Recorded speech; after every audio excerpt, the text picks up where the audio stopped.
बिस्मिल्लाहिर्रहमानिर्रहीम। अस्सलाम वालेकुम डियर स्टूडेंट्स। मैं उम्मीद करता हूँ कि अल्लाह ताला के फ़ज़ल और उसके करम से आप सब बहुत अच्छे होंगे।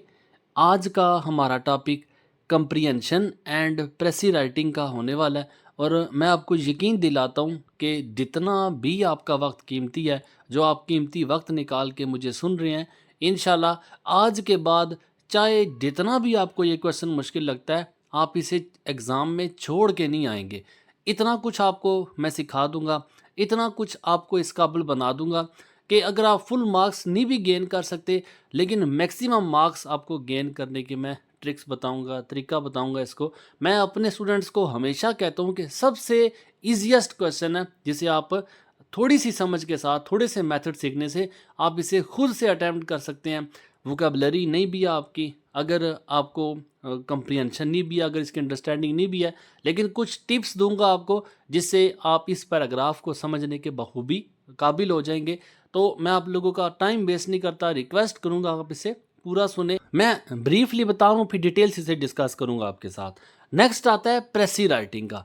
प्रेसी क्या होता है कि उसी पैराग्राफ को जो आपके एग्जाम में दिया हुआ है, उस पैराग्राफ को आपने 1/3 करना होता है। मिसाल आपको ऐसे देता हूँ कि अगर आपने एक कहानी पढ़ी जो कि 15 लाइंस की थी, आपने वही 15 लाइनों वाली जो कहानी है उसे 5 लाइनों में बयान करना है। ये होता है 1/3 करना। उसी पैराग्राफ, अगर वो पैराग्राफ 15 लाइनों का है, तो वो 15 लाइनों में जो बातें की गई हैं वो बातें आपने सिर्फ 5 लाइनों में करके बतानी है। तो ये इसका तीसरा हिस्सा पेश करना प्रेसी राइटिंग होता है। मैं उम्मीद करता हूँ कि इसका जो जनरल इंट्रोडक्शन आपको दिया है आप इसे समझ चुके होंगे। अब स्टेप बाय स्टेप पहले कंप्रीहेंशन को समझते हैं। मैं आपको एग्जाम्पल साथ दूंगा, फिर उसके बाद उसी पैराग्राफ को हम प्रेसी बनाना भी सीखेंगे। तो सबसे पहले कंप्रीहेंशन को आप सीखिए, कंप्रीहेंशन क्या होती है। तो स्टूडेंट्स, कंप्रीहेंशन में जो सबसे पहला आपने काम करना है वो पैराग्राफ की अंडरस्टैंडिंग है। जो पैराग्राफ आपको दिया हुआ है, आप उस पैराग्राफ को 2 से 3 दफ़ा पढ़ें। आप ये बात अपने माइंड से निकाल देंगे मेरी वोकेबलरी नहीं है या मैं इंग्लिश समझने में काफ़ी कमज़ोर हूँ, जो बातें आपको मैं बता रहा हूँ बस आप उसको आप फॉलो करें, उस पर आप अमल करें। पैराग्राफ आपने 2 से 3 दफ़ा पढ़ना है। 2 से 3 दफ़ा पढ़ने के बाद जो बातें आपके समझ में आती हैं आपने उनको अंडरलाइन करते रहना। कुछ ना कुछ, चाहे बच्चा जितना भी गया गुजरा है, लेकिन कुछ ना कुछ उसको अंडरस्टैंडिंग लाजमी होगी। अब जिस तरह एक पैराग्राफ आपकी अंडरस्टैंडिंग के लिए, ये देखें, ये पैराग्राफ गो के शॉर्ट पैराग्राफ है।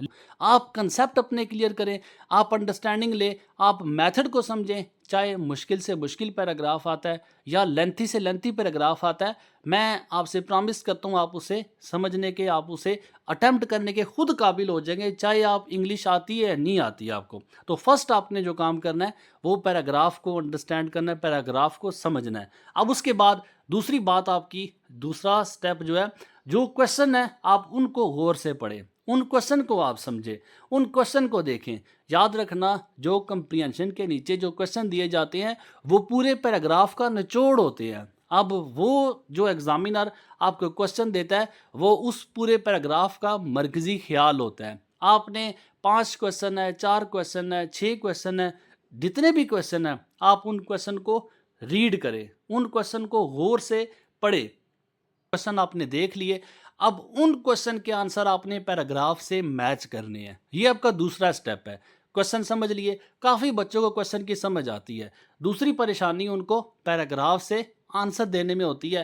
पहला तो आप देखें, जो क्वेश्चन मैं आपको दिखा रहा हूँ उसी पैराग्राफ से रेलिवेंट जो भी पैराग्राफ आपको मैंने दिखाया, अब उसमें क्वेश्चन के मैंने कुछ वर्ड बोल्ड कर दिए हैं। तो जो वर्ड मैंने बोल्ड किए हैं ये एक ख़ास मकसद के लिए किया है, आपको समझाने के लिए कि जो क्वेश्चन में लफ्ज़ लिखे हुए हैं, जो क्वेश्चन में आप वर्ड देख रहे हैं, 90% चांस है कि वही वर्ड आपको पैराग्राफ के अंदर भी लिखे हुए मिलेंगे। तो अगर आपने क्वेश्चन में देखा फाउंड, एक मिसाल दे रहा हूँ, आपने ये फाउंड ढूंढना है कि पैराग्राफ के अंदर फाउंड किस जगह पे लिखा हुआ है। जब आपने ये फाउंड ढूंढ लिया पैराग्राफ के अंदर, तो आपको 95% मैं गारंटी देता हूँ कि उसी लाइन में आपका आंसर भी छुपा हुआ है। सबसे पहली आपकी जो कोशिश है, सबसे पहली आपकी कामयाबी है कि आपने सही जगह पहचाननी है कि पैराग्राफ के अंदर मेरा जवाब किस जगह पे हो सकता है। अब ये 90% चांस आपको बताए हैं कि आपके क्वेश्चन के वर्ड पैराग्राफ के वर्ड के साथ मैच करेंगे,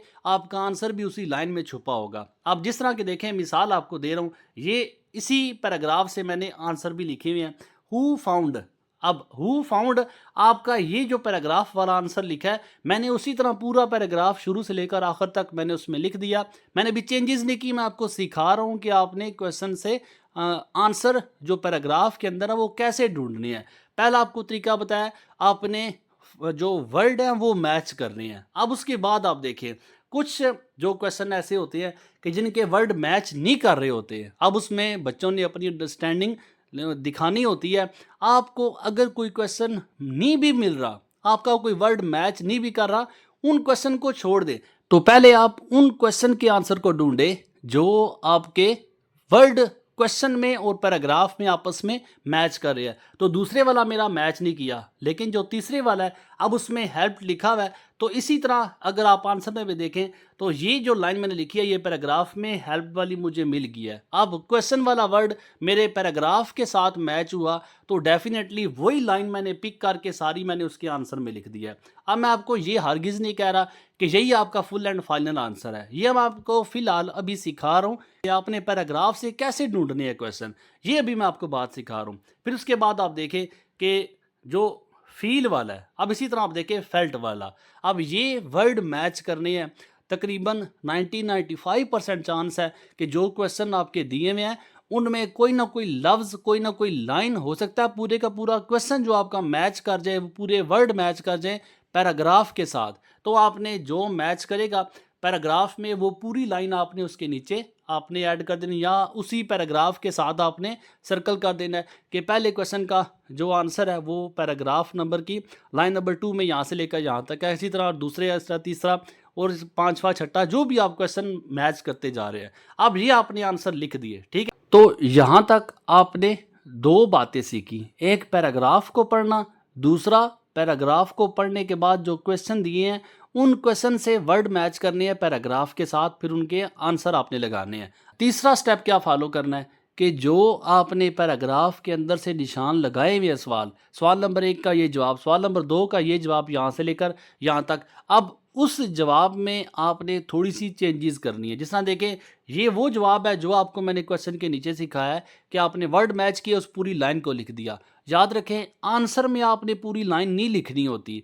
आंसर में आपने क्वेश्चन के according to the point answer करना होता है। आपने इसी पूरी लाइन को शॉर्ट करना है। शॉर्ट क्या, आप क्वेश्चन को देखें कि मेन बात क्या पूछी गई है, फिर आपने इस लाइन जो आपको मैंने टिक नज़र आ रही है, इस लाइन को शॉर्ट करना है और टू द पॉइंट करना है। A boy name Tom found a small injured bird while walking in the park. अब इसमें कुछ मैंने वर्ड बोल्ड कर दिए हैं। बोल्ड का मतलब ये है कि मेरे ये अल्फाज काम के हैं, बाकी अल्फाज को मैंने यहाँ से निकाल दिया। तो ये लाइन जो बनी है मेरी, वो सिर्फ लाइन इतनी बनी है, Tom found the injured bird in the park. ये इस पूरी लाइन का खुलासा है। इसी तरह आप दूसरा अगर आप देखें, he carefully picked it up and took it home. अब यहाँ से जो काम की बातें हैं वो मैंने निकालनी है।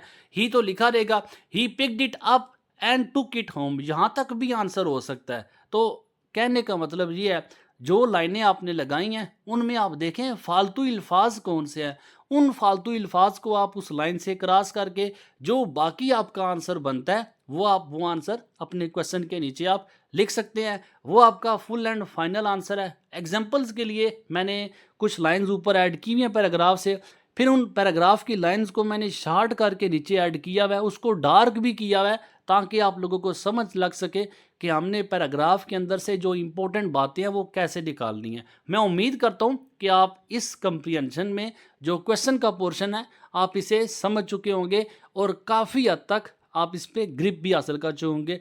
बाकी आपको मैं रिक्वेस्ट करूंगा कि आप इसे जितना फॉलो करेंगे, जितना इस पर प्रैक्टिस करेंगे, 3-4-5 पैराग्राफ अपनी बुक से ले लें, उन पर प्रैक्टिस करें, कोशिश करें अटैम्प्ट करने की और उनको सीखें। जितना आप इस पर प्रैक्टिस करेंगे आप उतने परफेक्ट बनेंगे। ये कंप्रीहेंशन का टॉपिक था।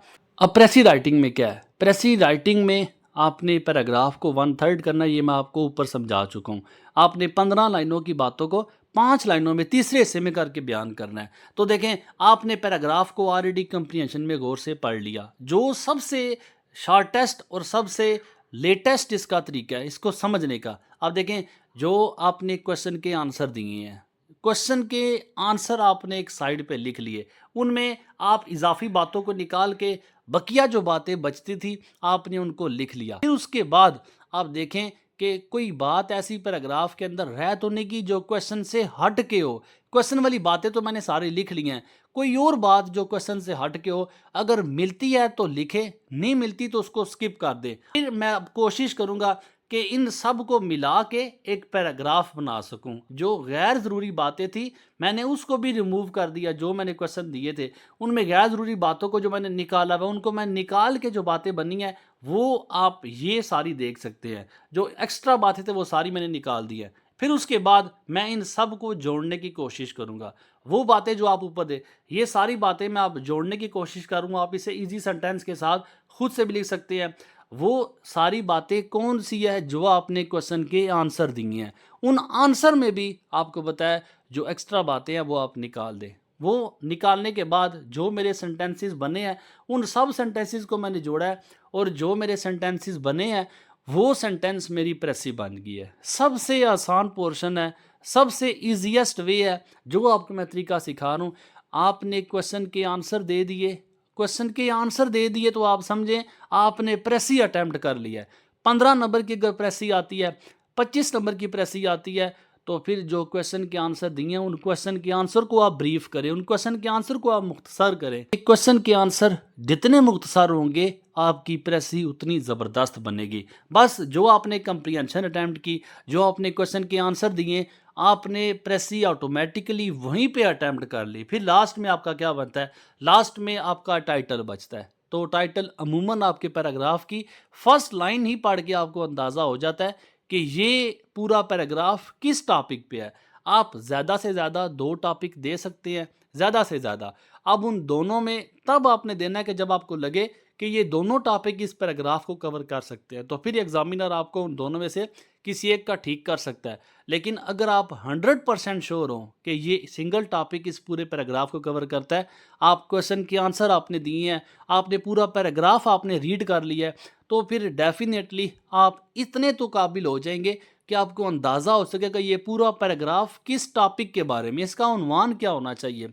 कोशिश करें एक ही टॉपिक दें, लेकिन अगर आपको लगता है कि ये 2 टॉपिक इसमें से हो सकते हैं तो उन दोनों टॉपिक्स को आप उसे लिख सकते हैं। ये आपका कंप्रीहेंशन का टॉपिक था, ये आपका प्रेसी राइटिंग का टॉपिक था। कोशिश की अपनी तरफ से जितना आसान से आसान और जितना ईजीएस्ट वे में आपको डिलीवर कर सकता था वो मैंने कोशिश की है। बाकी आप लोग हमेशा मैं कहता हूँ इसे 1 दफ़ा सुने, 2 दफ़ा सुने, प्रैक्टिस करें। जितनी प्रैक्टिस करेंगे, सिर्फ सुन लेना काफ़ी नहीं होता, आप जितनी प्रैक्टिस करेंगे आप उतने ज़्यादा इसमें कामयाब होंगे। आखिर में मैं दुआ गूँ अल्लाह ताला आप सबको कामयाब करे। मुझे भी दुआ में याद रखिएगा। जज़ाकल्लाह। अल्लाह हाफ़िज़। अस्सलामु अलैकुम।